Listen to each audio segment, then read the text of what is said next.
लोकतंत्र का महापर्व चुनाव आ चुका है। बिहार विधानसभा 2020 है और सारे दल, सारे प्रत्याशी अपनी कमर कस चुके हैं। इसी श्रेणी में आज आपसे रूबरू कराने जा रहे हैं सीमांचल का एक नामी चेहरा, चर्चित चेहरा। जी हाँ, हम बात कर रहे हैं इंतखाब आलम की। इंतखाब आलम जी अपनी राजनीतिक जीवन की शुरुआत अपने स्कूल और कॉलेज समय से ही की है।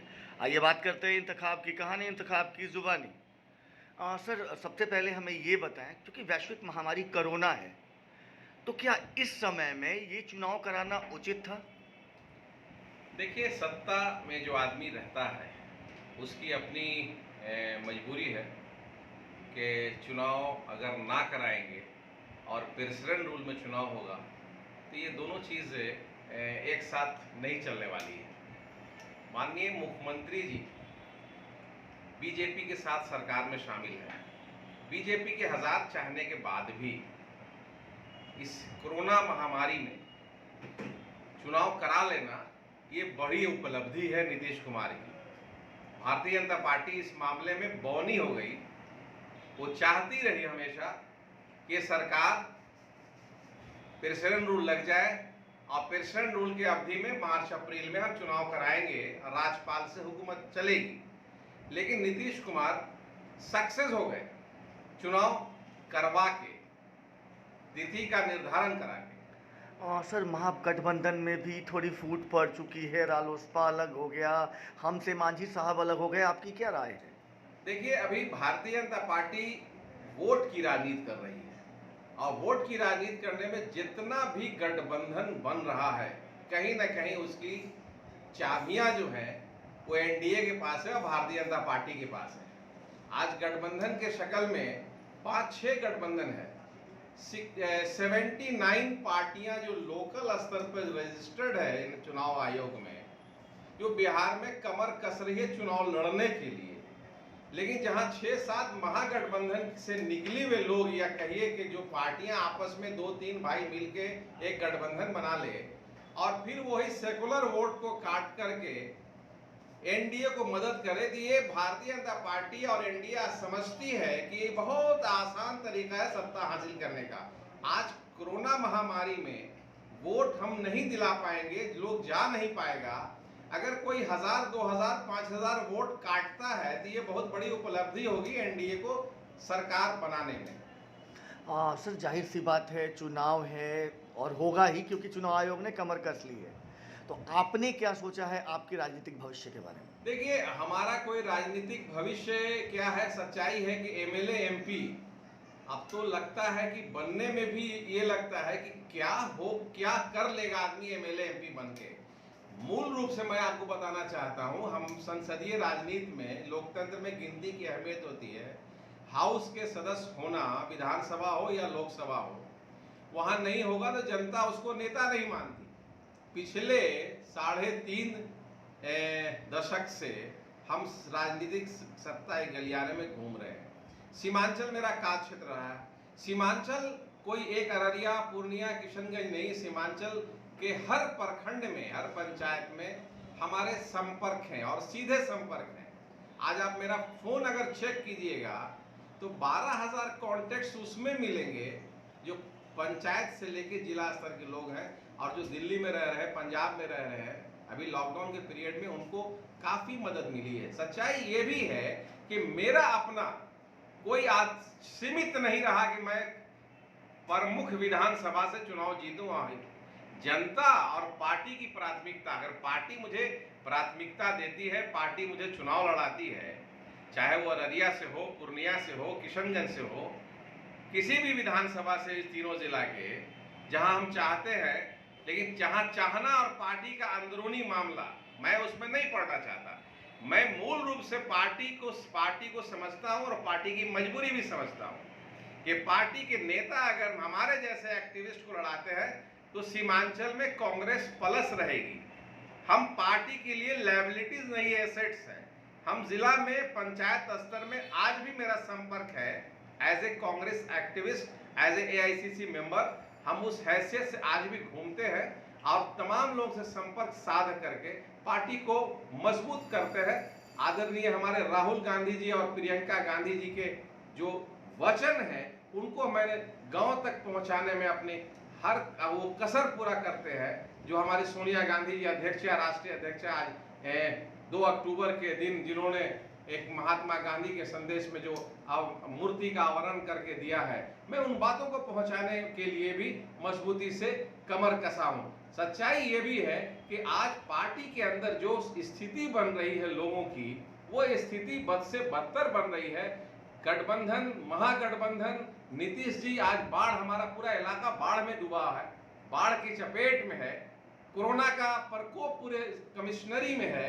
हम कैसे वोट देंगे इसकी कोई फिक्र नहीं है। आम जनमानस से कोई किसी को रिश्ता नहीं है सिवाय सत्ता हासिल करने की। इसलिए मेरी बड़ी अपनी पीड़ा होती है कि ऐसे एमएलए क्यों बने जिसको हम अपने ही जनता को पीड़ा करके हम एमएलए बने। सर, सीमांचल का एक बड़ा नाम है आप, एक बड़े समाज सेवी के रूप में भी लोग आपको जानते हैं। ये कैसी समाज सेवा है कि आज भी सीमांचल बाढ़ की आपदा से जूझ रहा है? देखिए, ये एक दोनों सरकार का अपना मामला है, भारत सरकार का और नेपाल सरकार का। हम हमेशा इन बातों का जिक्र करते रहे हैं। अपने जो पॉलिटिकल मेरा जो कैरियर रहा है उसमें हमने कई बार प्राइम मिनिस्टर को लेटर लिखा है कि जब तक जल संधि नहीं होगा, वाटर एग्रीमेंट नहीं होगा between Nepal and Indian government, तब तक हम उसका निदान नहीं कर सकते। हम नेपाल को छोटा भाई कह के माफ कर देते हैं, और छोटा भाई जिस तरह से पानी हमको भेजता है तो पूरा कोसी कमिश्नरी और पूर्णिया कमिश्नरी, उधर दरभंगा कमिश्नरी बर्बाद हो जाते हैं, और हम छोटे भाई को माफ करते रहते हैं। अगर यही वाटर एग्रीमेंट हो जाए, जल संधि हो जाए कि कितना पानी आपको छोड़ना है और कितना नहीं छोड़ना है, हम उस तबाही से बच सकते हैं। सर, इस विधानसभा में आपको क्या लगता है, तेजस्वी यादव आपके नेता हैं, उनको लेके आप इस बार सरकार बनाने में सफल होंगे या एक बार फिर महागठबंधन परास्त हो जाएगी एनडीए के आगे? देखिए, महागठबंधन जो है वो आज भी अटूट है, और जो जो वोट का जो एक्शन है, जो प्लान है, जो जिस तरह से जो अपनी बात को रखने की एक प्रवृत्ति रहती है कि महागठबंधन में कौन लोग हैं, तेजस्वी जी हो या राहुल जी हो, सच्चाई ये भी है कि दोनों अपने पार्टी के नेता हैं। हम कांग्रेस से जुड़े हैं, गठबंधन जहां है, कम्युनिस्ट पार्टी भी आज हमारे साथ है। आज सबसे बड़ी जनता की जो फिक्र होनी चाहिए कि वो बेरोजगारी से झेल रही है, वो भुखमरी से झेल रही है, उनके पास कहीं कोई रोजगार नहीं है। आज पढ़ लिख करके डिग्री लेके लोग घूम रहे हैं नौकरी के लिए। आज उन तमाम बातों को अगर आप ये कहते हैं तो कहीं कोई योजना नहीं है सरकार के पास, ना केंद्र सरकार के पास, ना भारत सरकार, आपको बिहार सरकार के पास। तो ये कोई योजना नहीं, कोई प्लान नहीं है। माने बिना विजनलेस गवर्नमेंट जिसको कह सकते हैं, दिशाहीन, माने कोई माने मतलब नहीं है। हम सत्ता गलियारे में बने रहे, हमको लोग कुर्सी कुमार कहे या कोई भी कहे या फेंकू कहे, हम चलते रहेंगे। लेकिन सच्चाई ये है कि आपको जनता का दर्द को समझना होगा। मैं कल की बात को आपके साथ कोट करना चाहता हूं, आपके माध्यम से आवाम को बताना चाहता हूं कि जिस तरह से हमारे नेता आदरणीय राहुल जी को जिस तरह से धक्का दिया गया, जिस तरह से कॉलर पकड़ा गया, ये एक अशोभनीय है और घोर निंदा हम करते हैं इसका आपके माध्यम से। और सच्चाई है कि जो पुलिसकर्मी वहां था और जिसके इशारे पे हुआ था, उसको जवाबदेही तय होना चाहिए और उसको सजा होना चाहिए। आज इस तरह से अगर एक दलित बच्ची का रेप होता है, अस्पताल में मर जाती है वो, और उसकी डेड बॉडी को परिवार को नहीं दे करके रात के अंधेरे में उसको जला दिया जाता है, मिलने नहीं दिया जाता है। कैसा दुर्भाग्य है इस देश का कि एक बच्ची जो मर जाती है, आपके परिवार में भी हो सकता है, मेरे परिवार में भी हो सकता है, और इस तरह की योजना बना करके उसको जलाया गया है। और ये अपने सीएम आवास में लैपटॉप पर देख रहे हैं कि आज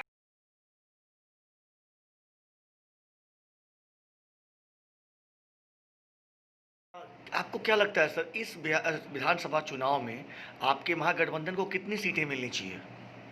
देखिए, सरकार बनाने लायक तो सीट आ जाएगी, क्योंकि इतना इनकम्बेंसी है, इतना जबरदस्त है, लोग वोट देना चाहता नहीं है सिवाय गाली के।